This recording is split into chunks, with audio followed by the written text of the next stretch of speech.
नमस्कार मित्रांनो, मी हेमंत. 25 मे पासून IAS अधिकारी तुकाराम मुंढे यांनी अन्न व औषध प्रशासनाच्या आयुक्त पदाचा पदभार स्वीकारला. त्यानंतर त्यांनी टाकलेल्या 354 धाडी, 244 केसेस, 250हून अधिक FIR, 350 लोकांना अटक, 26 वाहनं जप्त, मार्केटमधून पनीर गायब, हॉटेलच्या मेन्यूमधनं पनीर गायब, गुटखा विक्री करणाऱ्यांवरती मोक्का, असे अनेक धडाडीचे पराक्रम त्यांनी करून दाखवले अवघ्या काही दिवसांमध्ये. महिन्याभरात त्यांनी महाराष्ट्रात जे वादळ निर्माण केलं त्याला काही तोड नाही, त्याचं सर्वत्र कौतुक होत आहे. आता तुकाराम मुंढे यांनी हॉटेल्ससाठी एक नवीन नियमावली जाहीर केलेली आहे, ज्याच्यामुळे हॉटेल चालकांची अक्षरशः दातखिळी बसली असं म्हणायला हरकत नाही. काही चांगली हॉटेल्स आहेत जे आधीपासूनच या सर्व नियमांचं पालन करतही असतील, पण बहुतांश हॉटेल्स हे या नियमांचं पालन करत नव्हते. त्यांच्यावरती आता ही मोठी गदा आलेली आहे. पहिला नियम जो सर्वात जास्त ज्याची चर्चा होतीये तो म्हणजे हॉटेलवाल्यांना ग्राहकांना पिण्याचं पाणी म्हणजे बॉटल ज्या आहेत, बिस्लेरीच्या मिनरल बॉटल्सच्या बॉटल, हे घेणं कंपल्सरी करता येणार नाही. काही हॉटेल्समध्ये आपण बघतो, आपण जाऊन बसलो की थेट पाण्याची बाटली आणून टेबलवरती ठेवतात. जगमधनं ग्लासमधनं पाणी देणं हे जवळपास हॉटेलवाल्यांनी बंद करून टाकलेलं आहे.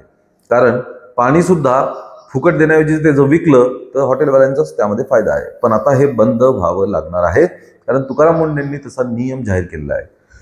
प्रत्येक हॉटेलला फिल्टरचं शुद्ध चांगल्या दर्जाचं पाणी ग्राहकांना मोफत देणं हे बंधनकारक करण्यात आलेलं आहे. ज्या ग्राहकाला पाण्याची बॉटलच घेऊन प्यायचे ते घेऊ शकतात, पण हॉटेलवाले त्यांना बळजबरीने पाण्याची बॉटल देणार नाहीत. त्यांना फिल्टरयुक्त पाणी, शुद्ध पाणी, ज्याचा दर्जा हा बॉटलमधल्या पाण्या इतकाच असेल, असं पाणी आता ग्राहकांना मोफत द्यावं लागणार आहे. तशा स्वरूपाचा बोर्ड हॉटेलमध्ये लावावा लागणार आहे की इथे शुद्ध फिल्टरचं पाणी मोफत दिल्या जातं. त्यामुळे पाण्याच्या बाटल्यांचं कंपल्शन हे आता बंद होणार आहे. त्याचप्रमाणे बरीच नियमावली तुकाराम मुंढेंनी जाहीर केली. त्यातल्या काही प्रमुख आपण बघूया. व्हेज नॉनव्हेज दोन्ही खाद्यपदार्थ मिळणारं हॉटेल जर असेल तर दोन्ही किचन वेगळे असायला पाहिजेत.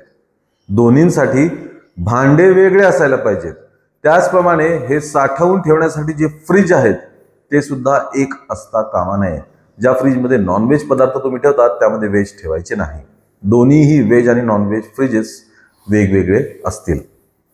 त्याचप्रमाणे दोन्ही पदार्थ बनवणारे कर्मचारी, कुक, शेफ हे सुद्धा वेगवेगळे असायला पाहिजेत.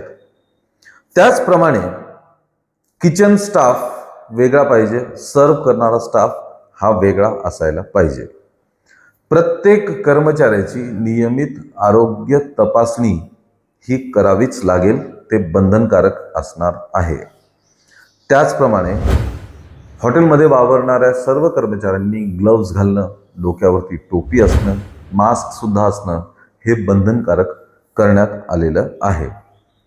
त्यासोबतच स्वच्छतेच्या बाबतीत अतिशय कडक नियम हे तुकाराम मुंढेंनी केलेले आहेत. जे पदार्थ तुम्ही डिस्प्लेला ठेवलेले असतात त्या पदार्थांमधलं कॅलरीजचं प्रमाण, प्रोटीनचं प्रमाण हे लिखित स्वरूपात असणं हॉटेलवाल्यांसाठी आता बंधनकारक करण्यात आलेलं आहे.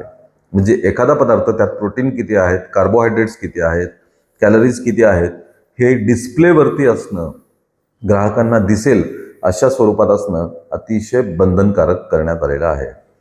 किचनच्या स्वच्छतेचे सुद्धा मापदंड तुकाराम मुंढेंनी लावून दिलेले आहेत.